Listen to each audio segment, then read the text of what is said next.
et de lui soumettre un plan gouvernemental de redressement précisant les actions à mener, les responsabilités, les objectifs des performances ainsi que les mécanismes de suivi et de redevabilité. Il a enjoint au vice-premier ministre, ministre du Budget, au ministre d'État, ministre du Plan, ainsi qu'au ministre des Finances, de garantir la disponibilité des fonds de contrepartie, de simplifier et de digitaliser les procédures relevant de leurs compétences et de renforcer la coordination avec le partenaire technique et financier. Les ministres sectoriels ont été également instruits d'identifier et de lever sans délai les obstacles affectant leur projet et d'en assurer un suivi régulier fondé sur des indicateurs de performance. En outre, la Première ministre devra mettre en place un mécanisme interministériel permanent de suivi adossé à un tableau de bord national permettant de suivre pour chaque projet les décaissements, l'état d'exécution, les contraintes et les mesures correctives. Enfin, le président de la République a instruit l'inspection générale des finances, dans le respect de ses attributions, à poursuivre son travail d'accompagnement, d'alerte et d'évaluation de la performance de ses projets. Les deuxièmes points de la communication du président de la République a porté sur la nécessité de garantir une rentrée scolaire 2026-2027 apaisée, effective et inclusive sur l'ensemble du territoire national. À l'approche de la rentrée scolaire 2026-2027, le président de la République a appelé le gouvernement à une mobilisation soutenue afin de garantir à chaque enfant congolais l'exercice effectif de son droit à l'éducation. Une attention particulière devra ainsi être accordée à la préservation de la paix sociale à travers un dialogue permanent avec les enseignants, le respect des engagements souscrits par le gouvernement et la consolidation des acquis de la gratuité de l'enseignement en vue d'assurer une reprise effective et régulière des enseignements dès le premier jour. Cette préparation devra intégrer les enjeux éducatifs, socio-financiers, sanitaires, sécuritaires et de mobilité, avec une attention particulière aux enfants du Nord Kivu et du Sud Kivu affectés par le conflit et par l'occupation. À cet effet, le président de la République a chargé la Première ministre de coordonner un dispositif gouvernemental spécial de préparation et d'accompagnement de la rentrée scolaire 2026-2027, garantissant notamment, avec l'appui de partenaires, la continuité des apprentissages et la prise en charge des enfants déplacés ou privés d'un accès régulier à l'école dans les zones concernées. Il a instruit la ministre d'État, ministre de l'Éducation nationale, d'intensifier les dialogues avec les partenaires sociaux, de faire le point sur l'exécution des engagements du gouvernement et de prendre toutes les dispositions nécessaires pour garantir une rentrée effective, apaisée et sans perturbation des enseignements. Le vice-premier ministre, ministre du Budget, les ministres des Finances ont été enjoints, chacun en ce qui le concerne, de sécuriser la prise en charge des engagements financiers du gouvernement dans les secteurs de l'éducation et d'en assurer l'exécution diligente afin de prévenir toute tension susceptible d'affecter les bons déroulements de la rentrée scolaire. Au plan sanitaire, le président de la République a instruit la ministre d'État, ministre de l'Éducation, le ministre de la Santé, en collaboration avec les autorités provinciales, de renforcer la prévention et la surveillance sanitaire en milieu scolaire, notamment l'hygiène, l'assainissement et les mécanismes d'alerte, particulièrement dans les provinces exposées aux risques épidémiologiques. Enfin, le vice-premier ministre, ministre de l'Intérieur, le vice-premier ministre, ministre de Transport, ainsi que les autorités provinciales compétentes, particulièrement celles de la ville de Kinshasa, ont été instruits d'arrêter un plan spécial de circulation routière et de sécurisation de la rentrée ciblant les principaux axes, les heures de pointe et les abords des établissements scolaires. La réussite de cette rentrée devra se mesurer à notre capacité à anticiper les actions correctrices, à assurer la continuité des enseignements, à préserver la paix sociale et à garantir à tous les enfants congolais où qu'ils se trouvent un accès effectif et sécurisé à l'éducation. Aucun enfant congolais ne doit être laissé au bord de l'école, a insisté le président de la République. Les derniers points de la communication du président de la République a porté sur la valorisation des ressources énergétiques, pétrolières et gazières nationales. Notre pays dispose d'un potentiel énergétique exceptionnel qui doit constituer l'un des principaux leviers de son émergence économique, de son industrialisation et de l'amélioration des conditions de vie de notre population. À cet égard, le président de la République a souligné la nécessité de renforcer notre coopération avec la République de l'Ouganda dans les domaines des hydrocarbures, particulièrement pour les ressources pétrolières du bassin transfrontalier du lac Albert. La continuité géologique des réservoirs pétroliers au-delà des frontières impose, lorsqu'un gisement est partagé, une approche concertée permettant d'en assurer une exploitation optimale et équitable. Il a instruit à cet effet la ministre d'État, ministre des Affaires étrangères, ainsi que la ministre d'État, ministre des Hydrocarbures, d'approfondir cette question et d'élaborer, en collaboration avec son cabinet, une feuille de route visant à renforcer la coopération avec l'Ouganda dans le strict respect de nos intérêts nationaux, de la souveraineté permanente de l'État sur ses ressources naturelles, ainsi que des exigences environnementales et des protections de communautés locales. Dans les mêmes ordres d'idées, faisant suite à la récente mission effectuée à Luanda par la ministre d'État, ministre des Hydrocarbures, concernant la zone d'intérêt commun partagée avec la République d'Angola, ainsi que la question de l'accès aux eaux profondes, il a instruit la ministre d'État, ministre des Affaires étrangères, la ministre d'État, ministre des Hydrocarbures, de travailler étroitement avec son cabinet, de lui soumettre un rapport approfondi sur l'état de ces dossiers, leurs enjeux et les options permettant de préserver au mieux les intérêts de la République. Par ailleurs, la ministre d'État, ministre des Hydrocarbures, devra, en collaboration avec son cabinet, procéder à un état des lieux exhaustif du secteur pétrolier et gazier national. Celui-ci devra notamment couvrir les actifs et réserves disponibles, les permis de recherche et d'exploitation, l'état d'avancement des projets, les partenariats en cours, les contraintes au développement du secteur, ainsi que les perspectives d'exploration, d'exploitation, de transformation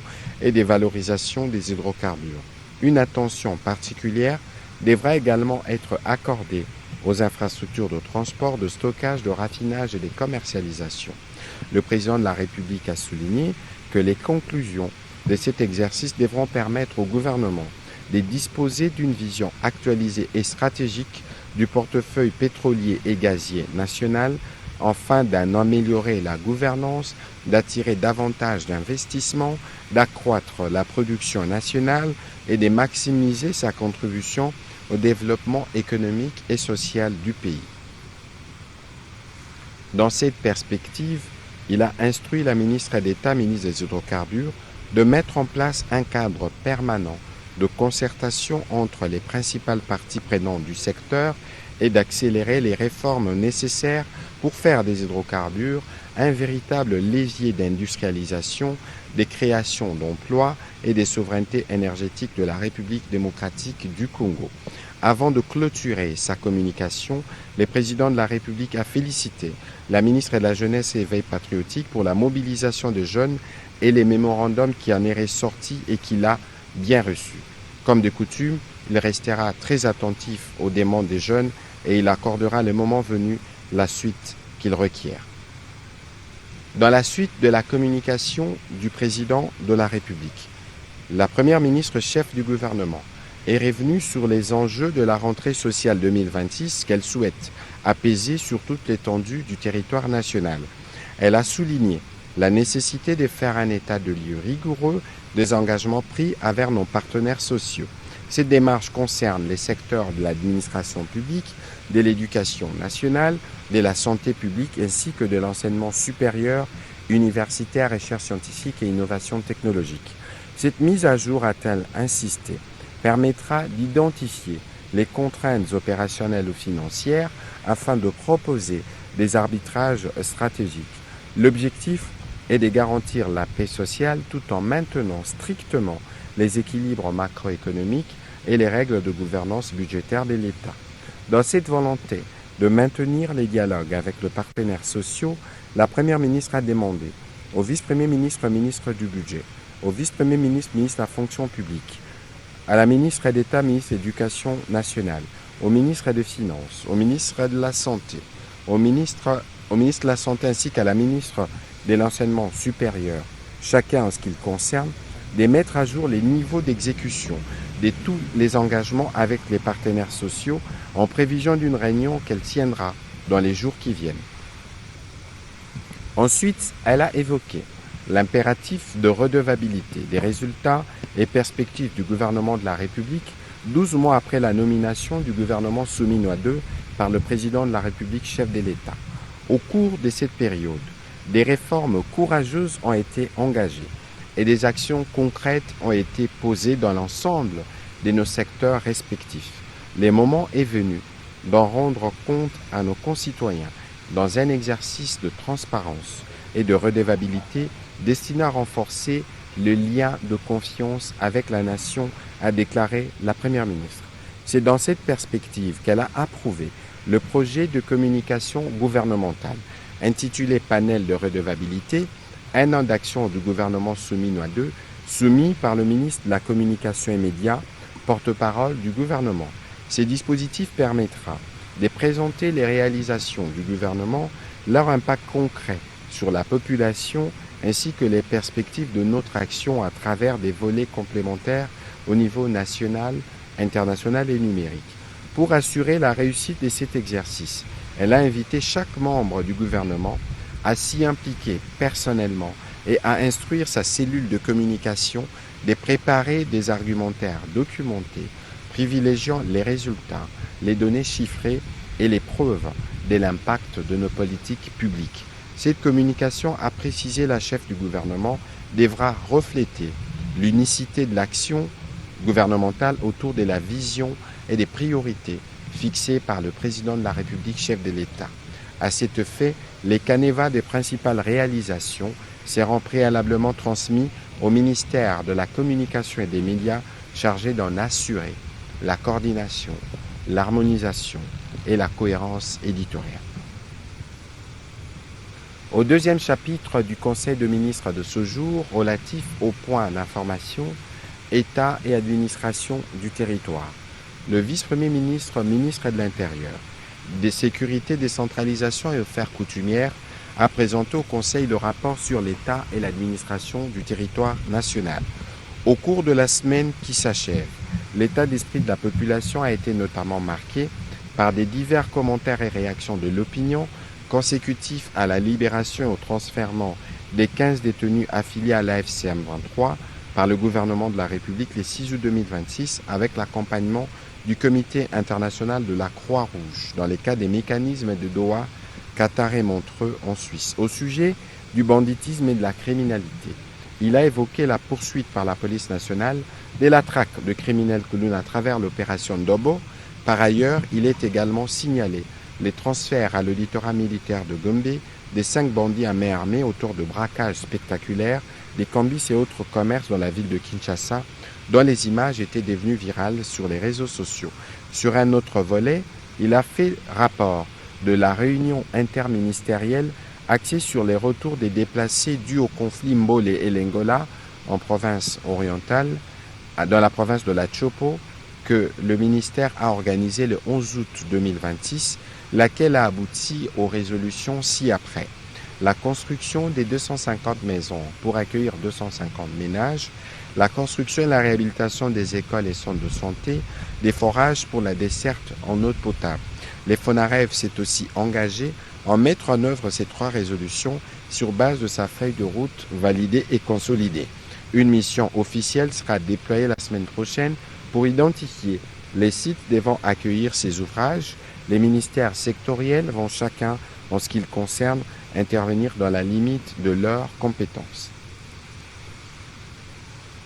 Pour sa part, le vice-premier ministre, ministre de la Défense nationale, a brossé la situation sécuritaire marquée par la poursuite des activités hostiles de la coalition d'agression RDF M23 sur les théâtres des opérations dans le Nord Kivu et le Sud Kivu, en violation flagrante de la résolution 2773 du Conseil de sécurité des Nations Unies et des principes de cessez-le-feu.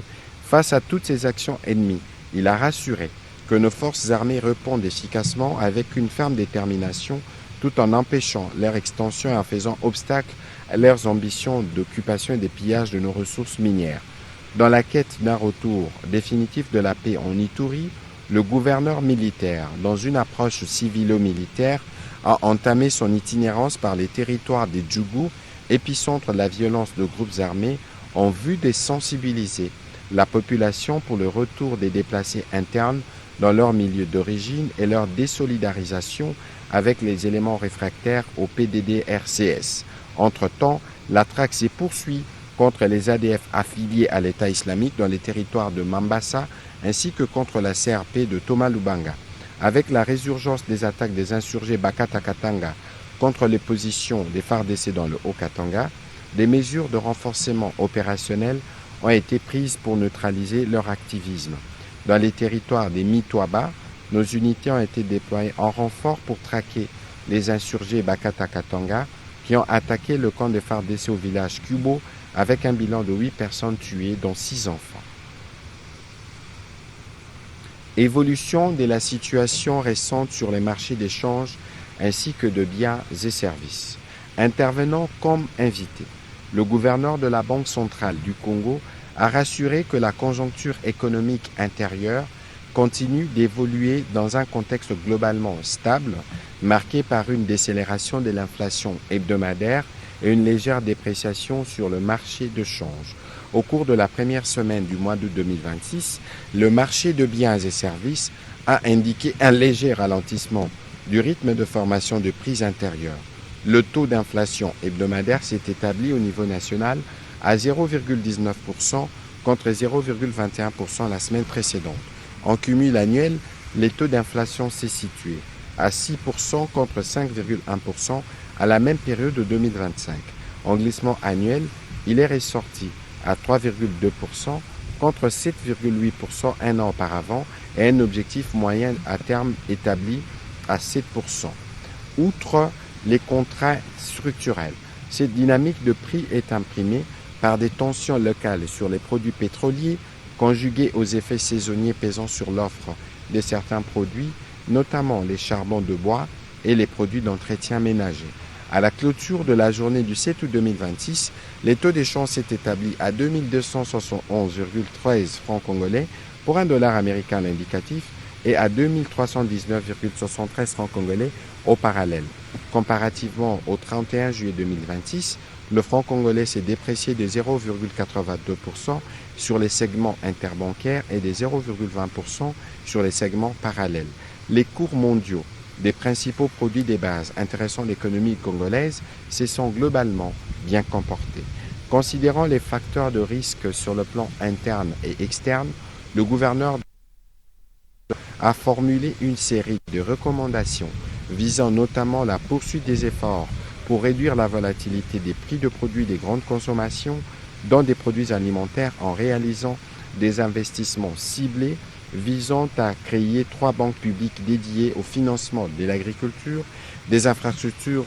et moyens de transport et l'industrie. Cette réduction concerne également la vulnérabilité liée au choc des matières premières au profit de la diversification du tissu productif. Le Conseil a pris acte de ce rapport.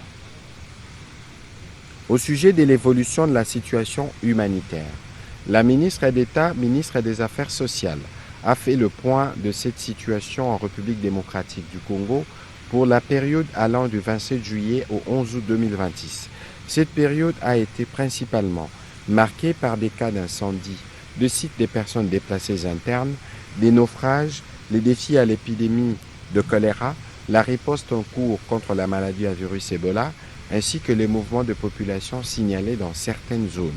Face à ces urgences humanitaires, elle a expliqué les différentes actions menées et en cours, ainsi que les priorités identifiées en faveur de nos compatriotes en détresse pour lesquelles le gouvernement s'immobilise. La ministre d'État, ministre des Affaires sociales, Action humanitaire et solidarité nationale, a réitéré la volonté du gouvernement de poursuivre les déploiements d'une aide coordonnée aux victimes. L'objectif demeure d'apporter une réponse durable fondée sur l'actualisation constante des besoins, les relèvements de communautés et la consolidation de leur résilience. Au sujet de la situation épidémiologique, le ministre de la Santé publique, Hygiène et Prévention sociale a fait le point de la situation de l'évolution de la riposte contre la maladie à virus Ebola. Il a évoqué la confirmation d'un premier cas positif de maladie à virus Ebola dans la province du Bas-Zouélé en date du 12 août 2026, portant à 6 le nombre de provinces affectées par l'épidémie. Au cours de la journée du 11 août dernier, 111 nouveaux cas confirmés ont été notifiés, dont 98 dans la province de l'Ituri, 18 au Nord Kivu et 2 dans le Haut-Ouélé. Par ailleurs, 32 patients ont été déclarés guéris, ramenant le cumul des personnes guéries à 918. Aucun nouveau cas n'a été rapporté dans les provinces de la Chopo et du Sud Kivu. Il a évoqué les actions urgentes des ripostes qui ont été entreprises au Bas-Zouélé, ainsi que d'autres qui ont été intensifiées dans d'autres provinces, notamment les recours au vaccin RVBO, homologué contre la souche Zaïre et Bundibugyo, et l'introduction du traitement antiviral par Remdesivir chez les patients atteints dans le but de venir au bout de cette épidémie.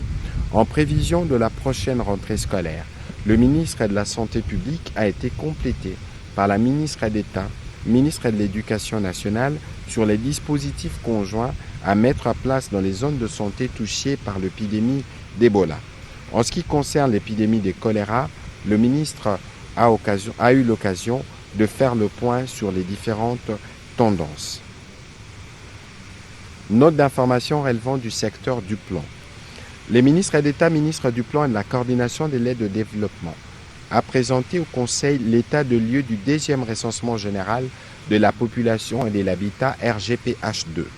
Il a indiqué que le processus de préparation du recensement connaît des avancées significatives et se trouve actuellement dans sa phase préparatoire marquée par la mise en œuvre des travaux de cartographie censitaire, du dénombrement pilote ainsi que des activités de mobilisation et de sensibilisation. Parmi les principales réalisations figurent notamment la mobilisation progressive des ressources financières nécessaires à la mise en œuvre du RGPH2, la réalisation avec succès de la cartographie pilote entre avril et mai 2025 grâce au financement du Trésor public et l'organisation en mars 2026 de la table ronde de partenaires techniques et financiers consacrée à la mobilisation de ressources. L'ensemble de ces réalisations témoigne de la progression effective du processus et permet d'envisager avec confiance le démarrage de la campagne nationale de cartographie censitaire. Les principales activités des prochaines étapes ont été expliquées et des recommandations pertinentes ont été faites, notamment aux membres du gouvernement, afin de renouveler leur pleine adhésion au processus en cours, de soutenir les actions entreprises dans leurs secteurs respectifs et de contribuer activement à la réussite de cette opération nationale qui constitue un investissement essentiel pour une gouvernance fondée sur des données statistiques fiables et au service de l'intérêt général. Note d'information relevant du secteur du développement rural. Le ministre d'État, ministre du Développement rural, a fait le point des résolutions adoptées à la 80e session ordinaire de l'Assemblée générale des Nations unies. En effet, il s'agit de 3 résolutions prises dans l'élan de la célébration le 4 juillet 2026 de la Journée internationale de coopérative qui souligne le rôle majeur de coopératives dans la création des emplois décents et les mesures visant à protéger les progrès économiques et sociaux des pays en développement contre les aléas naturels. Elles offrent un levier diplomatique et financier majeur pour la RDC afin de maximiser la captation des ressources techniques et financières internationales pour financer les développements et les infrastructures rurales. Afin de parvenir à l'alignement de la politique nationale du développement rural et du schéma directeur des infrastructures rurales de base sur les résolutions, le ministre d'État, ministre du Développement rural, a recommandé notamment l'adoption d'un décret portant sur l'allègement fiscal et l'accompagnement de coopératives, la priorisation budgétaire affirmée du schéma directeur des infrastructures en lien aux voies de communication rurales pour matérialiser les objectifs de la résolution ARS 8054, la création d'une task force interministérielle développement rural, infrastructure, finance, plan, chargé de capter les fonds climatiques et des développements liés à la coopération pour les infrastructures rurales durables, la mise en œuvre et la vulgarisation de l'acte uniforme OHADA relatif aux droits des sociétés coopératives, ainsi que l'autorisation pour les coopératives d'ouvrir des comptes bancaires. Note d'information relevant du secteur des hydrocarbures. La ministre d'État, ministre des Hydrocarbures, a présenté au Conseil la note sur l'opérationnalisation de l'accord de gouvernance et de gestion de la zone maritime d'intérêt commun ZIC. Passant en revue les avancées acquises et la mise en place effective d'institutions, elle a évoqué la ratification de l'ensemble des instruments juridiques relatifs à la ZIC et leur publication au journal officiel, la mise en place des organes de gouvernance mixte de la zone intérêt de la ZIC et la signature de l'avenant au contrat de partage de production. L'opérationnalisation de la ZIC constitue un levier majeur pour le développement économique et la diversification des recettes publiques grâce à un partage équitable des revenus couvrant l'ensemble des bonus, impôts, taxes et pénalités générés par l'exploitation pétrolière. Au-delà des retombées fiscales, elle ouvre la voie à la création d'emplois qualifiés pour les Congolais, au renforcement des capacités techniques nationales, à la diversification des approvisionnements énergétiques, à la réduction de la dépendance aux importations en phase avec la vision stratégique du chef de l'État. Les actions de la prochaine étape ont été également expliquées avant d'atteindre le lancement effectif de travaux d'exploration et les démarrages de la production dans le bloc 14-23, ce qui traduit en acte la volonté politique partagée par les deux chefs d'État plaçant la confiance, les dialogues et les destins communs au cœur des relations bilatérales. Note d'information relevant du secteur de l'emploi et du travail. Le ministre de l'Emploi et du Travail a quant à lui présenté au Conseil le rapport sur la tenue de la 4e session de l'Assemblée plénière de la Commission nationale des certifications professionnelles CNCP du 19 au 21 mai 2026 à Kinshasa. Il a indiqué que l'Assemblée plénière a adopté une série de résolutions pertinentes expliquées aux membres du gouvernement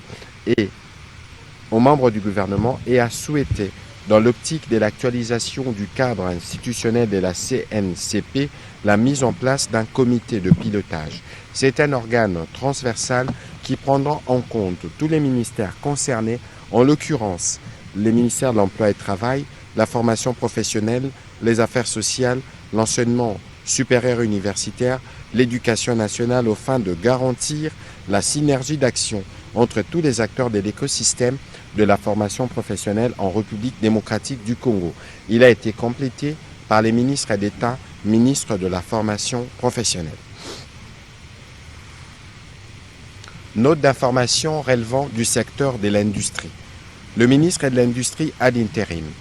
a présenté au Conseil les rapports préliminaires sur les recensements des entreprises industrielles en 2025. Celui-ci indique les progrès significatifs observés grâce aux politiques mises en place par les présidents de la République et les gouvernements, passant de 525 unités en activité en 2017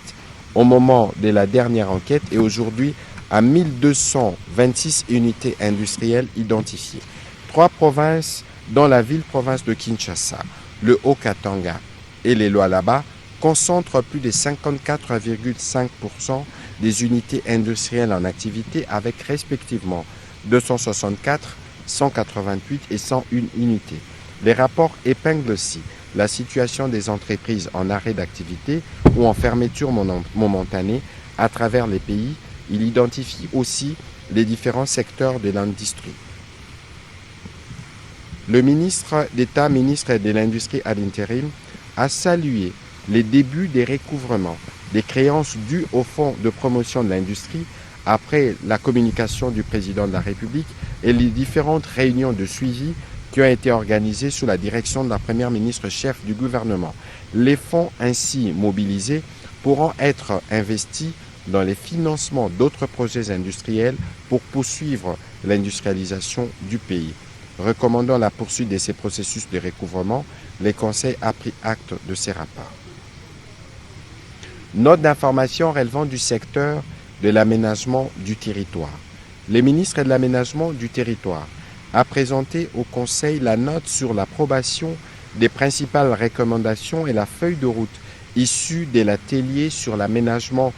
intégré du territoire national tenu du 4 au 5 août 2026. Il a indiqué que ces assises ont permis de dégager un consensus inédit entre les ministères concernés, les partenaires techniques et financiers, ainsi que la société civile. L'émergence économique de la RDC dépend moins de l'adoption des nouvelles politiques sectorielles que de la cohérence de leur mise en œuvre sur les territoires nationaux.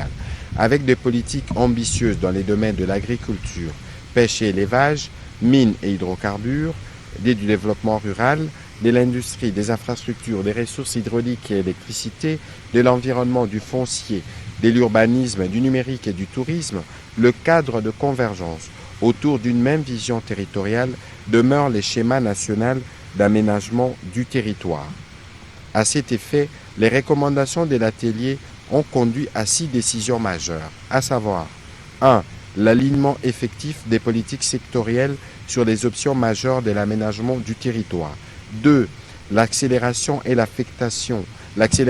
l'affectation et de la sécurisation des espaces stratégiques destinés notamment aux grands bassins agricoles, aux zones industrielles, à l'extraction minière et la transformation, aux zones d'exploration et d'exploitation des hydrocarbures, aux corridors d'infrastructures de transport, d'énergie et de communication, aux plateformes logistiques, aux réserves foncières publiques, au développement urbain, aux aires de conservation et des protections environnementales.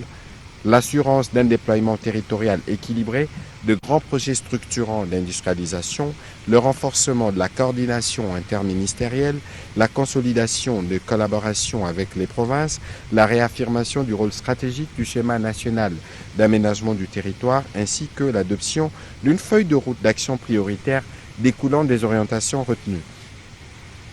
Il a sollicité la prise d'acte par les conseils de ministres des décisions précitées, ainsi que de la feuille de route issue de cet atelier, afin d'engager, dans un esprit de responsabilité collective, une nouvelle étape de la gouvernance territoriale intégrée au service de l'émergence pour notre pays. Note d'information relevant du secteur du tourisme. Le ministre du Tourisme a axé sa note d'information sur 2 volets. Le premier volet portait sur l'organisation de la 2e édition du Festival mondial de musique et du tourisme à Kinshasa, projeté pour du 2 au 4 septembre prochain sous le thème de la promotion de la RDC comme destination touristique, culturelle et d'investissement. L'objectif est de faire de ces festivals une plateforme internationale de promotion de notre pays comme destination touristique, culturelle et d'investissement, contribuant au développement économique, à la création d'emplois et au rayonnement international du pays, inscrit pleinement dans la vision du gouvernement. Au regard de la coïncidence de date, notamment avec la rentrée scolaire, il a été recommandé au ministre de projeter l'organisation de cette grande activité en fin septembre ou en début octobre. Le deuxième point a porté sur la participation de la République démocratique du Congo à l'exposition mondiale des îles Yeosu en Corée du Sud, ainsi que la participation de la République démocratique du Congo à la récente Coupe du Monde. Au 3e chapitre du Conseil de ministres de ce jour, le Conseil a approuvé le relevé des décisions prises respectivement lors de la 5e réunion restreinte du gouvernement du mardi 28 juillet 2026 et de la 95e réunion du Conseil de ministres du vendredi 31 juillet 2026 tenue à Kanyama Kasese. Au dernier chapitre du Conseil de ministres de ce jour, relatif à l'examen et à l'adoption des textes,